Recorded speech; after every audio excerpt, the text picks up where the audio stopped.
right? So a bunch of level 20 kids just beat you up, right? And you find this unacceptable. And already you're wondering to yourself, what could be done, right? And I mean, you could stop playing like a bitch, right? That's one thing. But in my case, right, I do think I really don't suck that badly, right?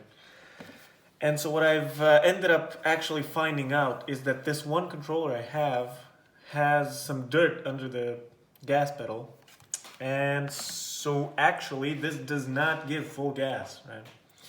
And so to show this, I've downloaded this like free app. It's called, what is it called? Controllers Lite. I'll link this in the description. And so what we'll do is connect the Dualshock to the computer. For Windows, I think it's even easier. I think Windows has a built-in utility to test connected controllers. So it doesn't matter if your controller is connected to your PlayStation, you can simply wire it in, and it will register itself. And you can see some values right at the bottom. Let's zoom in. I'll try and angle this a tiny bit better. All right, so we can see this is pressed, this is pressed. So it's actually beaming stuff to the to the PlayStation as well. And so let's try full gas. And this is uint 8, so 8-bit variable, 255, right? Let's check the gas. Ooh. No matter how you press it, doesn't get to 255. And so you're literally only going like 90%, depending on how like aggressive you press, but this is already like fairly aggressive. This is like 20 kilos of force, and I'm not getting 255. All right, so yeah, this is the symptom. This is how you recognize it. I suggest you periodically check your joysticks. I mean, this is a pretty big issue. All right, so it's been about a month now, so I have taken this apart. It's not that indicative of how yours will tear down if you haven't opened it 50 times, right? So they do lose their virginity, right? That is for sure. What you want to do is basically take out the 4 screws, squeeze the ends. This will release this part of the top case. Then you want to jimmy your way kind of over here where kind of a soft flat screwdriver type deal, right? And open this part up, and then it's very likely you will break the clips on the sides, right? So these are broken. I do not yet have a way to tear these down without breaking them, as you can see. But I mean, there's a screw here, and it's fine. It's fine. Anyway, and then what you want to do is lift it up and pull it this way and then up, right? And this will release the triggers. Again, depending on what model DualShock 4 you'll have, this will be harder or easier. I think the newer ones don't even have this, right? So anyway, I've also added a 2000 milliamp hour battery in mine. Doubles the battery life, highly recommended. And now let's get to the acceleration issue. And for this, we're looking at R2 over here.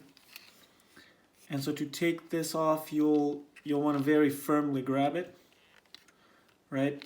And angle it this way. So release 1, rotate it a tiny bit, right? So you can take the other one out, and then also vertically.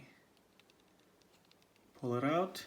Be careful, there's a spring here which you will lose, and you will have to find it. Alright. That sometimes does take upwards of a day. And in the case of mine, the actual rubber has worn out on this. So I do actually have a donor DualShock 4. But I do kind of want to see if we can repair this. And if it works, I'll upload the video. If it doesn't, then you will never see this in your life. Which, to be honest, is a big loss for everyone.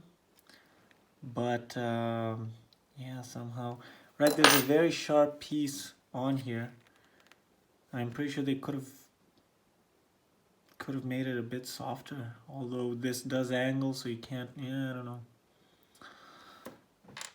This is a place where improvements could be made, but I'm actually quite happy it's this part which you can actually replace, right? So this actually comes off at the bottom, and not the film, right? So the button film, there's a soft film below all the buttons, well, not all the buttons, but most of the buttons.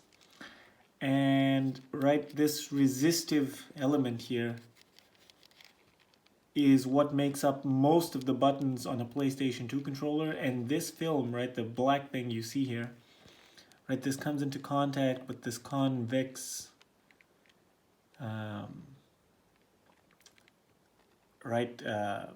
rubber contact, carbonized rubber contact. And the more you press, the more it shorts out this 10K resistor. Problem is, on the PlayStation 2 controllers, this actually wears out. And you end up with the entire button matrix not working because it's all a finely tuned ladder of resistors. In this case, it should be a lot better, but the joystick does not have any calibration, right? So I did assume that it had some, but it seems to have none. So, right, it does not dynamically adjust the end of travel. It just expects a fixed value, which is a damn shame. But anyway, one day this might go out and the entire membrane has to be changed. Again, it's way better than the PlayStation 2. You just take off the motherboard and just remove this and pop it back in, and it's contact fit. Like some pressure fit pogo pin type arrangement over there. The PlayStation 2 was soldered down. It was very bad. Those are very hard to change. I did change 2 of them. Neither worked, and yeah, that was a lot of wasted time. And so let's see. All right, so cutting to the chase.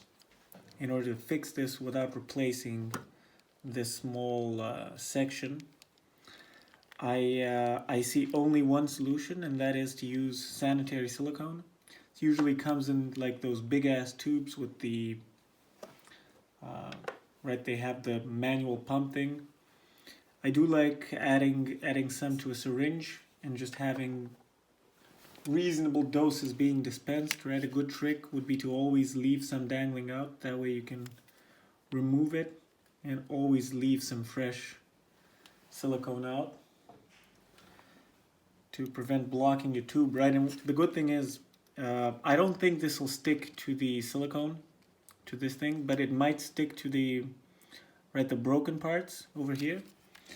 And it hardens into a rubber-like material.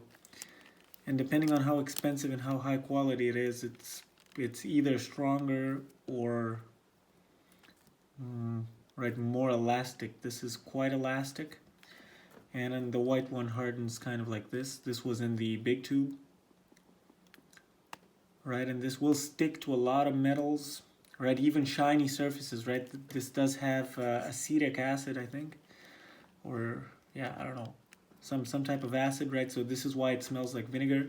And it will literally, right, stick onto metals like crazy. For example, this kind of a surface, right? So you have this very shiny surface, right? This will stick to it like crazy. Anyway, so let's go ahead and dose some of it on there, being very mindful not to put too much, as right, that would mean constant gas, which I suppose constant gas is a bit better than not maximum gas, but still. So I'm just gonna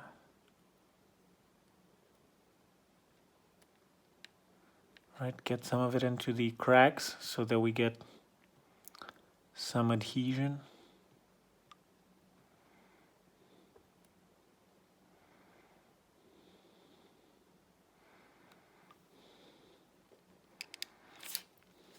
And I think that's it, actually. Just remember, leave some for next time. And yeah,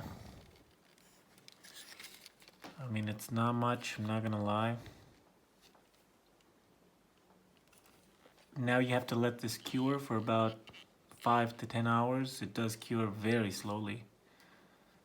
And remember to get it off your hands because it doesn't hurt initially, but once the acid seeps through your skin, it will hurt like crazy and it'll last for like 2 or 3 days, which are excruciating.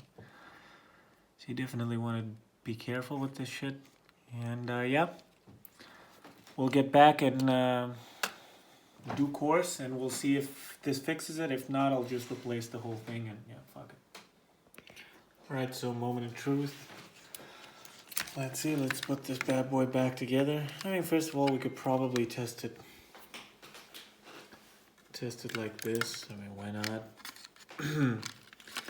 And by the way, so I have been thinking, one other perhaps better way of doing this would be to actually add some epoxy on this vertical piece in the middle. Right, if this would focus, that would be epic. Yeah, you can see right there in the middle. Right, just somehow scratch that or put some dings in it and just add a bit of material there so it presses a bit harder, right? That would have been the other side of the coin. I didn't think about it and I didn't do it, right? So perhaps sand it down afterwards because right, the rubber is soft, as could be seen. So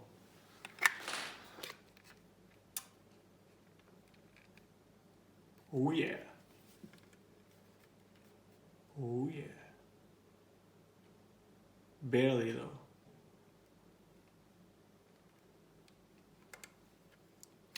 Yeah, so these are the two triggers and now they both work. And I'll have to test them every 5 goddamn minutes. Or every lost race, basically, which is pretty much, yeah, fuck. Anyway, so hope this helped. Have a good one.